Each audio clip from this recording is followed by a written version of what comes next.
കഷ്ടമുണ്ട് സഹോദര. മരിക്കുമ്പോ ഇതെല്ലാം കൂടെ കെട്ടിക്കൊണ്ട് നമ്മൾ മേളോട്ട് പോകത്തില്ല.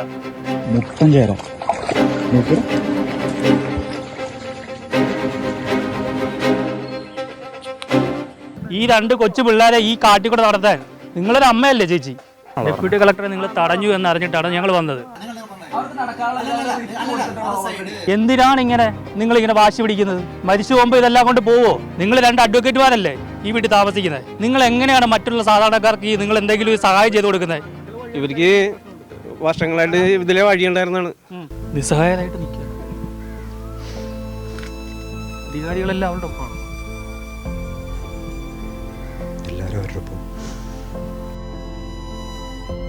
ഇറാഖിലെ ജോലി ഉപേക്ഷിച്ച് നാട്ടിലേക്ക് വരേണ്ട ഒരു അവസ്ഥയെ നിൽക്കുക. അവർക്ക് സ്വാധീനമുണ്ട്, നിയമം അറിയാം, നമുക്കൊന്നും ചെയ്യാൻ പറ്റില്ല.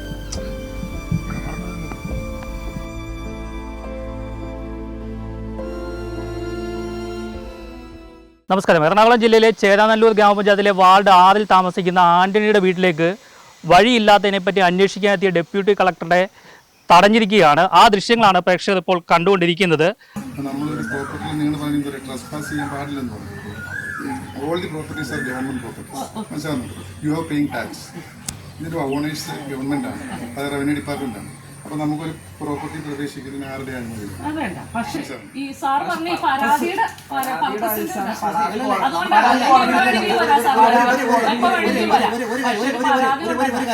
നമ്മളെ എതിർകക്ഷിയാക്കേണ്ടത് നമുക്ക് മനസ്സിലായി.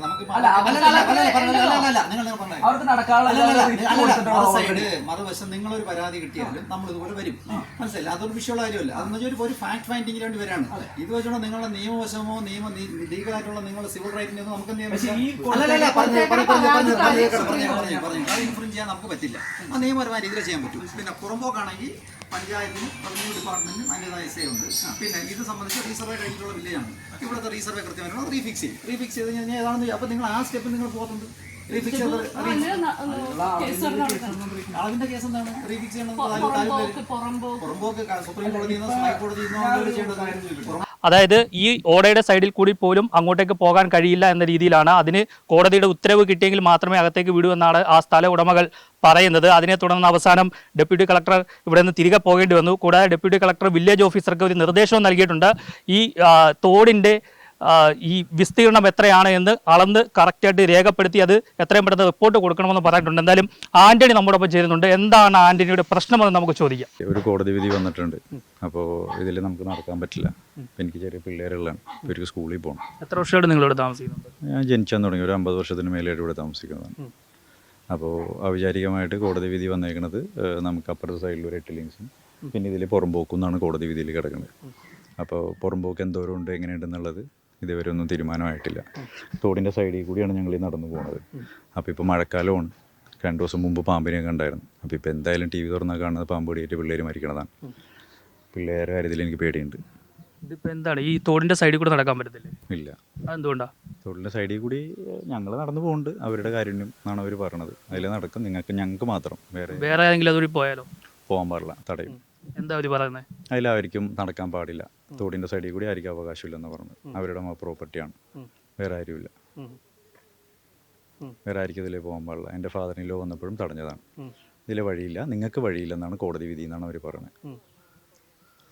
ഹൈക്കോടതിയിൽ നിന്ന് വിധിയുള്ളത് നിങ്ങൾക്ക് ഇതിലെ വഴിയില്ല, അങ്ങനെയാണ് കോടതി വിധി എന്നാണ് പറഞ്ഞത്. ഞങ്ങൾക്ക് മാത്രം, അതായത് ആ വീട്ടിൽ താമസിക്കുന്നവർക്ക് മാത്രം അതിലേ നടക്കാം. അത് അവരുടെ കാരുണ്യം കൊണ്ട് നടക്കും. നിങ്ങളുടെ വീട്ടിൽ ആരൊക്കെയാണ് ഉള്ളത്? എൻ്റെ വീട്ടിൽ 84 വയസ്സുള്ളൊരു അപ്പനുണ്ട്, 74 വയസ്സുള്ളൊരു അമ്മയുണ്ട്, ഭാര്യ, 3 കുട്ടികൾ. അതിലൊരാൾ 8ാം ക്ലാസ്സിലോട്ടായി, ഒരാൾ 4, ഒരാൾ LKG ആണ്. അപ്പോൾ ഈ മഴക്കാലവും, അപ്പോൾ മഴക്കാലത്ത് ഇനി പിള്ളേർ സ്കൂളിൽ പോകുമ്പോൾ ഒരു പേടി കൊണ്ടിട്ടാണ്. എന്തെങ്കിലും ആരെങ്കിലും സഹായം ചെയ്യണമെങ്കിൽ പിള്ളേരുടെ ജീവൻ ഒന്നും പറ്റരുത്, അത്രയും മാത്രമേ ഉള്ളൂ, വേറെ ഒന്നുമില്ല. പിള്ളേർക്ക് സേഫായിട്ട് സ്കൂളിൽ പോകാൻ പറ്റണം. അപ്പോൾ ഒരു ആശുപത്രി കേസ് വന്നാലും ആരെയും പുറത്ത് കൊണ്ടുപോകാൻ പറ്റില്ല ഈ സിറ്റുവേഷനിൽ. അപ്പോൾ ഇതാണ് സംഭവം, വേറെ ഒന്നുമില്ല. നമുക്ക് വേറെ ഇത്ര വീതിയുള്ള വഴി. ഇന്ന് നിങ്ങളുടെ പരാതിയെ തുടർന്നിട്ടാണോ ഈ ഡെപ്യൂട്ടി കളക്ടർ വന്നത്? അതെ, കളക്ടറിനെ സമീപിച്ചിട്ടുണ്ടായിരുന്നു. അപ്പോൾ ഡെപ്യൂട്ടി കളക്ടർ വന്നു. അപ്പോൾ അവർ പറഞ്ഞത് deputy collector, disaster management deputy collector Sreekumar സാറാണ് വന്നത്. വിത്ത് പഞ്ചായത്ത് അതോറിറ്റീസ് എല്ലാവരും ഉണ്ടായിരുന്നു.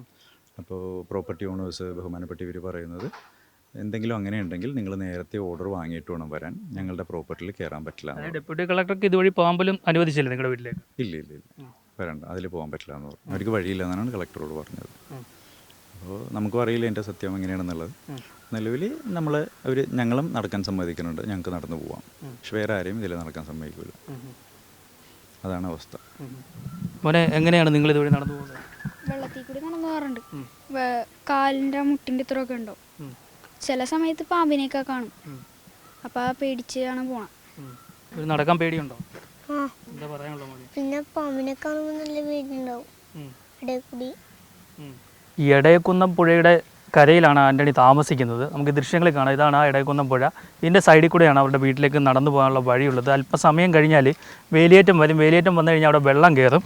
കുട്ടികളും എല്ലാമായിട്ട് ഇതുവഴിയാണ് നടക്കുന്നത് അല്ലേ? ആ കാണുന്ന ആ ഒറ്റടി പാതയിലൂടെയാണ് പിള്ളേർ പോകുന്നത്, സ്കൂളിൽ പോകുന്നതും. ഞങ്ങൾ കുടുംബം മൊത്തം രാത്രി 6 മണിക്ക് ശേഷം ഞങ്ങൾ പുറത്തിറങ്ങില്ല. കാരണം കാണാൻ പറ്റില്ലൊന്നും. പുറത്ത് പോയാൽ 6 മണിക്ക് മുമ്പ് തിരിച്ച് വീട്ടിൽ കയറണം. ഇല്ലെങ്കിൽ നമുക്കൊന്നും കാണാൻ പറ്റില്ല. ഇവിടെ പാമ്പുണ്ട് സ്ഥിരമായിട്ട്, പാമ്പ് ശല്യം. പക്ഷേ ഇതേവരെ ആരും കടിച്ചിട്ടില്ല ദൈവഭാഗ്യം കൊണ്ട്. പിന്നെ വേലിയേറ്റം കയറി കഴിഞ്ഞാൽ നമുക്ക് മുട്ടോളം വെള്ളം ഉണ്ടാവും, നീന്താണ്ട് പോകാൻ പറ്റില്ല. അപ്പോൾ നമ്മൾ സ്പെയർ ഡ്രസ്സ് കരുതിയിട്ട് വേണം പുറത്തോട്ട് ഇറങ്ങാൻ. അല്ലാണ്ട് നമുക്ക് ലൈവ് ഒരു കാര്യം, ഒരു എമർജൻസി വന്നാൽ പോകാൻ പറ്റില്ല. ഒരു കാർഡിയക് അറസ്റ്റോ എന്തെങ്കിലും എൻ്റെ പാരൻസിന് വന്നു കഴിഞ്ഞാൽ എനിക്ക് തോന്നുന്നില്ല അവരെ രക്ഷിക്കാൻ പറ്റുമെന്നുള്ളത്. ഇനി മരിച്ച ബോഡി കൊണ്ടുപോകാൻ പറ്റുമെന്ന് എനിക്ക് തോന്നുന്നില്ല. ഇവിടെ നിന്ന് മിക്കവാറും ഇതിൻ്റെ അകത്ത് തന്നെ അടക്കം ചെയ്യേണ്ടി വരും. നിസ്സഹായരായിട്ട് നിൽക്കുകയാണല്ലേ? അധികാരികളെല്ലാം അവരുടെ ഒപ്പമാണോ? എല്ലാവരും അവരുടെ ഒപ്പം. നിയമം അറിയാവുന്നൊരു നിയമത്തെ വളച്ചു പിടിക്കും അല്ലേ? അവർക്ക് സ്വാധീനമുണ്ട്, നിയമം അറിയാം, നമുക്കൊന്നും ചെയ്യാൻ പറ്റില്ല. ഒക്കെ വിഷമിക്കണ്ട. നിങ്ങൾ ആരും ഒന്നും ചെയ്യത്തില്ല. നിങ്ങൾക്ക് വേണ്ടുന്ന സഹായമൊക്കെ നമ്മുടെ നിയമം അത് നടത്തിത്തരും. ഇറാഖിലെ ജോലി ഉപേക്ഷിച്ച് നാട്ടിലേക്ക് വരേണ്ട ഒരു അവസ്ഥയിൽ നിൽക്കുക. ഇറാഖിൽ നിന്ന് ഇപ്പം ഫ്ലൈറ്റൊന്നും ഇല്ലാണ്ട് ഇപ്പം ആദ്യം കിട്ടിയ ഫ്ലൈറ്റിൽ എങ്ങനെയെങ്കിലും നാട്ടിലെത്തണമെന്നും പറഞ്ഞ് വന്നേ. കാരണം നാട്ടിൽ പാമ്പ് കടിയൊക്കെ കൂടുതലായിട്ട് നടക്കുന്നു. കുട്ടികൾ നടക്കുന്നത് ഇതുവഴിയാണ്. അപ്പം അവിടെ ഈ അച്ഛന് അത്രയും മനോവിഷമാണ്. എങ്ങനെ തൻ്റെ മക്കൾ സുരക്ഷിതമായിട്ടാണോ വീട്ടിലേക്ക് പോകുന്നതെന്ന് അറിയാതെ അത്രയും മനോവിഷമം അനുഭവിച്ചാണ് അദ്ദേഹം ഇവിടെ വന്നത്. നിയമത്തിൽ വിശ്വസിച്ച് ഇവിടെ നിൽക്കുകയാണ്. ശരിയാവുന്നിടം വരെ ഇനി ജോലി ഉറപ്പില്ല. ഇവിടെ വേറെ എന്തെങ്കിലും ജോലി നോക്കണം. കുട്ടികളെ ഇവിടെ ഇട്ടിട്ട് പോകാൻ മനസ്സ് വരുന്നില്ല. എന്തായാലും ഇനിയിപ്പം ഇനി കള്ളക്കേസ് ഇനി അടുത്ത് എന്താ വരാൻ പോകുന്നത് അറിയത്തില്ല. കാരണം നമ്മൾ ഈ വാർത്ത റിപ്പോർട്ട് ചെയ്യാൻ ഇവിടെ എത്തിയപ്പോൾ തന്നെ മൊബൈൽ ക്യാമറയായിട്ട് അഡ്വക്കേറ്റായുള്ള ഇളയ മകൻ എത്തിയിട്ടുണ്ട്. നമുക്ക് സന്ധ്യയ്ക്ക് വെളിയിൽ ഇറങ്ങാൻ പറ്റില്ല. കാരണം 6 മണിക്ക് ശേഷം ഇറങ്ങിക്കഴിഞ്ഞ് കഴിഞ്ഞാൽ ഇവരെന്തെങ്കിലും കേസ് കൊടുത്താത്തും. എന്നെ ഇതിനു മുമ്പ് കൊടുക്കാൻ നോക്കിയിട്ടുള്ളതാണ്. ഇതിനു മുമ്പ് ഞാൻ മദ്യപിച്ച് ഇവരെ ചീത്ത പറഞ്ഞു, അസഭ്യം പറഞ്ഞു എന്നും പറഞ്ഞ് ചേരാനൊരു സ്റ്റേഷനിൽ സാംസൺ സാർ ഇരുന്നപ്പോഴേക്കും കൊടുത്തതാണ്. പുള്ളി രാത്രി വീട്ടിൽ വന്നു. അപ്പോൾ ഞാൻ ഭാഗ്യത്തിന് വീട്ടിലുണ്ടായില്ല. അപ്പോൾ പുള്ളി ഇറക്കി വിടവനെന്ന് പറഞ്ഞാണ് പുള്ളി പറഞ്ഞത്. പിന്നീടാണ് രാവിലെ സ്റ്റേഷനിൽ ചെന്ന് കാര്യം പറഞ്ഞപ്പോഴാണ് പുള്ളിക്ക് മനസ്സിലാവുന്നത്. അപ്പോൾ പുള്ളി പറഞ്ഞതെന്ന് വെച്ചാൽ ഇവർ സ്ത്രീയല്ലേ, 7 മണിക്ക് സ്റ്റേഷനിൽ വന്നിരുന്ന് കരഞ്ഞ് പറഞ്ഞാൽ എനിക്ക് ആക്ഷൻ എടുക്കാതിരിക്കാൻ പറ്റില്ല. ഇന്നലെ എങ്ങനെ അവനെ കിട്ടിയെച്ചെങ്കിൽ നല്ല ഇടി ഇടിച്ചാനെന്നും പറഞ്ഞു. അപ്പോൾ ഇതൊക്കെയാണ് നമ്മുടെ അവസ്ഥ. അപ്പോൾ മേടിച്ചിട്ടൊരു കാര്യം നമുക്ക് പറയാനും പറ്റില്ല. നിങ്ങൾക്ക് എന്തെങ്കിലും പറയാനുണ്ടോ ഈ സംഭവത്തിൽ? നിങ്ങൾക്ക് എന്തെങ്കിലും പറയാനുണ്ടോ? അല്ല, നിങ്ങളുടെ ഒരു ഭാഗം എടുക്കണം. അതുകൊണ്ടാണ് നമ്മൾ ചോദിക്കുന്നത്. കേസ് ഇവരിപ്പം നമ്മളോട് പറഞ്ഞൊരു കാര്യം പറഞ്ഞു, നിങ്ങൾ കേട്ടല്ലോ. അപ്പം അതിന് നിങ്ങൾക്ക് എന്തെങ്കിലും പറയാനുണ്ടോ? അത് കോടതി വഴി നീങ്ങുന്ന കാര്യങ്ങളാണ്. എന്താണ് സത്യത്തിലൂടെ സംഭവിക്കുക? ഇവർക്ക് നടക്കാൻ നിങ്ങൾ അനുവദിക്കാത്തതാണോ? ഇതിൽ ഞങ്ങളുടെ ഒപ്പീനിയൻസ് അയക്കേണ്ടതായിരുന്നു. അതോറിറ്റീസ് ഓൾറെഡി വന്നു. അല്ല, നമ്മളൊരു വാർത്ത കൊടുക്കുമ്പം നമ്മൾ എതിരെ നിൽക്കുന്ന ആൾക്കാരുടെ കൂടെ നമ്മൾ ചോദിക്കണമല്ലോ. നിങ്ങളുടെ അഡ്രസ്സ് ഇല്ല ഒന്നും പറയണ്ട. ഇത് ഓൾറെഡി എന്താ എഴുതി വെച്ചേക്കുന്നു? അല്ല, ഞങ്ങളുടെ ഒപ്പീനിയൻസ് പറഞ്ഞു. ഞങ്ങൾ കോർട്ടിൽ നടക്കുന്ന കാര്യങ്ങൾ. അല്ല, നിങ്ങൾ എന്തിനു ഇവിടെ വന്നേക്കുന്നു? ഞാൻ വന്ന കാര്യം കണ്ടില്ല. ഡെപ്യൂട്ടി കളക്ടർ ഒന്ന് പറഞ്ഞിട്ട് വന്നല്ലേ? ഡെപ്യൂട്ടി കളക്ടറെ നിങ്ങൾ തടഞ്ഞു എന്ന് അറിഞ്ഞിട്ടാണ് ഞങ്ങൾ വന്നത്. എൻ്റെ കയ്യിൽ ഇതുണ്ടല്ലോ. എന്താണ് പ്രശ്നം? ഇപ്പൊ ഒന്നും ഇതണ്ട. താങ്കൾക്ക് ഇപ്പൊ എന്തെങ്കിലും പ്രശ്നമുണ്ടോ?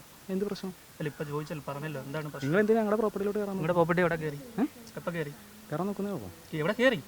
ഞാൻ നിങ്ങളുടെ പ്രോപ്പർട്ടി കയറിയോ? ഇതിന്റെ ഫോട്ടോ എടുക്കണം. പ്രോപ്പർട്ടി ഞാൻ കയറിയോ? നിങ്ങൾ എന്തിനാ ഫോട്ടോ എടുക്കുന്നത്? നിങ്ങൾ എന്തിനാ ഫോട്ടോ എടുക്കുന്നത്? ഞങ്ങളുടെ പ്രോപ്പർട്ടിയോട് കയറുമെന്ന് പറഞ്ഞു. നിങ്ങളുടെ പ്രോപ്പർട്ടി ഞാൻ കയറിയോ? കയറുമെന്ന് പറഞ്ഞല്ലോ. ആര് കയറി? കയറുമെന്ന് പറഞ്ഞല്ലോ. എപ്പോൾ പറഞ്ഞു? പറഞ്ഞല്ലോ. എപ്പം? ഞാൻ കാണണമെന്ന് പറഞ്ഞു. അതൊന്ന് പ്ലേ ചെയ്ത് കേൾപ്പിക്കാം പ്ലീസ്. എനിക്ക് അറിയാത്ത ഞാൻ അകത്തോട്ട് കയറുമെന്ന് താങ്കൾ പറഞ്ഞോട്ടെ. താങ്കൾക്ക് എത്ര വയസ്സുണ്ട്? എൻ്റെ വയസ്സും ഇതൊക്കെ ഞാൻ പിന്നെ പറഞ്ഞോളാം. ഈ 2 പിള്ളേരെ ഇതുവഴി നടത്താൻ അനുവദിക്കാത്ത നിങ്ങൾ ഇന്ന് മനുഷ്യന്മാരാണോ? ഇവിടെ മനുഷ്യന്മാരാണോ? ആണോ? കഥയല്ല സഹോദര. 2 പിള്ളേർ ഈ തോട്ടിക്കൂടെ ഈ സൈഡിൽ പോകുമ്പം നിങ്ങൾക്ക് നാണമില്ലേ ഒന്ന് നടന്നു പോകാൻ? അവളുടെ വീട്ടിൽ അസുഖബാധയായിട്ട് അവളുടെ മാതാപിതാക്കളില്ലേ? എന്തിനാണ് നിങ്ങളിങ്ങനെ വാശി പിടിക്കുന്നത്? മരിച്ചു പോകുമ്പോൾ ഇതെല്ലാം കൊണ്ട് പോവോ? നിങ്ങൾ 2 അഡ്വക്കേറ്റുമാരല്ലേ ഈ വീട്ടിൽ താമസിക്കുന്നത്? നിങ്ങൾ എങ്ങനെയാണ് മറ്റുള്ള സാധാരണക്കാർക്ക് നിങ്ങൾ എന്തെങ്കിലും ഒരു സഹായം ചെയ്തു കൊടുക്കുന്നത്? അത് നിങ്ങളോട് ഞാൻ ചോദിച്ചല്ലോ, നിങ്ങൾ പറഞ്ഞില്ലല്ലോ. അല്ല, നിങ്ങൾ പറഞ്ഞു ഒരു ഭാഗം കേട്ടു എന്ന് മാത്രമല്ലേ പറഞ്ഞത്, നിങ്ങളുടെ ഭാഗം നിങ്ങൾക്ക് പറയാമല്ലോ. എന്നിട്ട് അവരെ നിങ്ങൾ അതുവഴി അങ്ങോട്ട് കയറ്റിയില്ലല്ലോ. ഡെപ്യൂട്ടി കളക്ടർ വന്നിട്ട് നിങ്ങൾ അങ്ങോട്ട് കയറ്റിയില്ലല്ലോ. നിങ്ങൾ ഡെപ്യൂട്ടി കളക്ടർ വന്നിട്ട് കയറ്റിയോ? ഡെപ്യൂട്ടി കളക്ടർ റവന്യൂ ഓഫീസർക്ക് എന്ത് അധികാരം ഉണ്ടെന്ന് നിങ്ങൾക്ക് അറിയോ? നിങ്ങളൊരു അഡ്വക്കേറ്റ് അല്ലേ? ആണല്ലോ. കഷ്ടമുണ്ട് സഹോദര. മരിക്കുമ്പോൾ ഇതെല്ലാം കൂടെ കെട്ടിക്കൊണ്ട് നമ്മൾ മേളോട്ട് പോകത്തില്ല, അത് മനസ്സിലാകണം. ഈ 2 കൊച്ചു പിള്ളേരെ ഈ കാട്ടിക്കൂടെ നടത്താൻ നിങ്ങളൊരു അമ്മയല്ലേ ചേച്ചി? എങ്ങനെ കഴിയുന്നു ഈ മനസ്സ് കാണിച്ചോണ്ട്? നാട്ടുകാർ മൊത്തം നിങ്ങൾക്ക് എതിരാണല്ലോ. വളരെ കഷ്ടമുണ്ട്. ഇവിടെ അല്ലേ ഈ നാട്ടുകാരെല്ലാം ഇറങ്ങിയിരിക്കുകയാണ്. ചേട്ടാ, ഈ നാട്ടിൽ എന്താ നടക്കുന്നത്? ഇതെന്താണ് സംഭവം? ചേട്ടൻ ഇവിടുത്തെ ആളല്ലേ? ഇവർക്ക് വർഷങ്ങളായിട്ട് ഇതിലെ വഴി ഉണ്ടായിരുന്നാണ്, കാർ പോയിക്കൊണ്ടിരുന്ന വെച്ചതാ. ഇപ്പൊ അവർക്ക് വഴിയില്ലെന്നാ പറയണത്. ഇതിലെ ശരിക്കും വഴി ഉണ്ടായിരുന്നത്. അത് കഴിഞ്ഞിട്ട് അവരുടെ അപ്പൂപ്പൻ കൊണ്ടുവന്നിട്ട് ഇതിലെ വഴി വിട്ട് കാർ പോയിക്കൊണ്ടിരുന്ന വെച്ചതാ. ഇപ്പൊ ഇവര് വഴി കൊടുക്കണല്ലോ, തോട്ടി കൂടിയാ.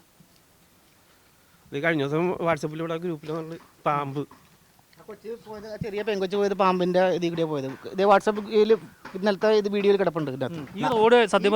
അവിടുന്ന് സ്കൂളിൽ പോണത് ആ ഷൂ ഒക്കെ ഇട്ട് വരുമ്പോഴത്തേക്ക് ആ നനഞ്ഞ്, ഇവിടെ ചിലപ്പോൾ ഇവിടെ വെള്ളം ഫുള്ള് പൊങ്ങി ആ പിള്ളേർ നനഞ്ഞ് വന്നില്ലെങ്കിൽ എൻ്റെ വീട്ടിൽ വന്ന് കഴുകും, അല്ലെങ്കിൽ ഈ വീട്ടിൽ വന്ന് കാല് കഴുകി ഷൂ ഒക്കെ ഇട്ടാൽ പോണത്. നമുക്ക് കുട്ടികളുടെ കാര്യം ആലോചിക്കണ്ടേ, വേറെ ഒന്നും ആലോചിക്കില്ലെങ്കിൽ കുട്ടികളുടെ കാര്യം ആലോചിക്കണ്ടേ? ബേസിക്കലി നമുക്ക് അതാണ് വേണ്ടത്. എനിക്ക് 2 മക്കളുള്ള, അതുപോലെ 2 മക്കളും ഈ 3 മക്കളും നമ്മുടെ മക്കൾ തന്നെയാണ്. മരിക്കുമ്പോൾ ഇതെല്ലാം കൂടെ ആരെങ്കിലും കൊണ്ടുപോകും? അതറിയില്ല, ചിലപ്പോൾ കൊണ്ടുപോകുമായിരിക്കും. ഇന്നലെ പാമ്പ് വന്ന കുട്ടി നടന്നപ്പോ കണ്ട. ഡെപ്യൂട്ടി കളക്ടർ വന്നിട്ട് കയറ്റിയില്ല. അപ്പൊ നമുക്ക് എന്ത് ചെയ്യാൻ പറ്റും? ഓരോരുത്തരുടെ കാര്യങ്ങളല്ലേ, നമുക്ക് അതിലൊന്നും ഇടപെടാനുള്ളതില്ല. കുട്ടികൾക്ക് വേണ്ടി നമ്മൾ എന്ത് കാര്യത്തിനും കൂടെ നിൽക്കും. എല്ലാവരും ഒന്നിച്ചാ. എന്തായാലും നീതിപീഠം ആരുടെ വെച്ചാലും എതിരഭിപ്രായം പറയുള്ളൂ, അവർക്കെതിരെ ഒരാളൊരു നല്ല അഭിപ്രായം പറയില്ല. നീതിപീഠം എന്തായാലും ഇത് കാണണം, തുറന്ന് കാണണം. ഇങ്ങനെയുള്ള ആൾക്കാർ ഈ കൊച്ചു കുട്ടികൾക്കൊക്കെ വഴി നടക്കാൻ സമ്മതിക്കുന്നില്ല. അത് അവരുടെ പ്രോപ്പർട്ടിയിലേക്ക് ഒരാൾ, അതായത് ആ ഓടയുടെ സൈഡിൽ കൂടെ അങ്ങോട്ട് കയറാൻ പോകുമ്പോൾ തന്നെ അവർ ഉടനെ വരികയാണ്, തടയുകയാണ്. ഡെപ്യൂട്ടി കളക്ടർ വന്നിട്ട് പോലും അകത്തേക്ക് കയറ്റാൻ പറ്റാത്ത ആൾക്കാരാണ്. 2 അഡ്വക്കേറ്റുമാരാണ് അവിടെ താമസിക്കുന്നത്, അവരുടെ അമ്മയുമാണ്. എന്തെങ്കിലും പരാതി പറഞ്ഞാൽ അവർക്കെതിരെ കേസ് കൊടുക്കുക, അങ്ങോട്ട് പോകാൻ സമ്മതിക്കാതിരിക്കുക, ഇതൊക്കെയാണ് അവർ ചെയ്യുന്നത്. ഇതെന്ത് നാടാണ്? ചേട്ടന് നേരിട്ട പ്രശ്നം എന്താണ്? ഞങ്ങളവിടെ മതിൽ കെട്ടിയപ്പോൾ അവർ വീട്ടുകാരും മക്കളും അമ്മയും കൂടി വന്ന് പൊളിച്ചു കളഞ്ഞു. എന്താ പൊളിച്ചത്?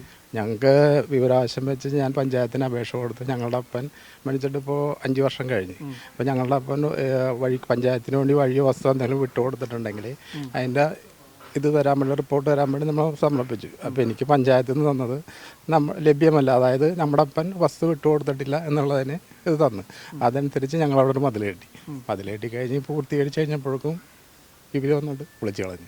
മനുഷ്യത്വം തൊട്ട് തീണ്ടാത്ത ആൾക്കാരാണ് ഇവിടെ ഉള്ളതെന്നാണ് നമുക്ക് ഇവിടെ വന്നപ്പോൾ കാണാൻ കഴിയുന്നത്. കണ്ടില്ലേ, എന്നോട് സംസാരിച്ചത് പ്രേക്ഷകരെല്ലാം കണ്ടതാണ്. ഇത്തരത്തിലാണ് ഇവിടെ നടക്കുന്നത്. ചേരാനല്ലൂർ ഗ്രാമപഞ്ചായത്ത് അധികൃതരും കോടതിയും അടിയന്തരമായി ഇടപെടണം, സർക്കാരും ഇടപെടണം. അവർക്ക് വേണ്ട വഴി എത്രയും വേഗം നേടിക്കൊടുക്കണം. എങ്കിൽ മാത്രമേ ഇതൊരു വിജയത്തിലേക്ക് എത്തുകയുള്ളൂ. ഈ കൊച്ചുകുട്ടികളെ കണ്ടാൽ തന്നെ ഇവരെ ഈ പാമ്പുള്ള വഴി കൂടെയൊക്കെ നടന്നു പോകുന്ന വീഡിയോ ദൃശ്യമാണ് നിങ്ങൾ കാണുന്നത്. ഒന്നും പറയാനില്ല, നാട്ടുകാരെല്ലാം സംഘടിക്കണം, അല്ലാതെ ഇതൊന്നും നടക്കില്ല. കോടതിയെ സമീപിക്കണം, കോടതിയിൽ നിന്ന് അനുകൂല ഉത്തരവ് വാങ്ങണം. എങ്കിൽ മാത്രമേ ഇതൊക്കെ ഈ കുട്ടികൾക്ക് ഇവിടെ വഴി നടക്കാൻ കഴിയുകയുള്ളൂ. കൊച്ചിയിൽ നിന്നും ആർ പിയൂഷ്, മറുനാടൻ മലയാളി.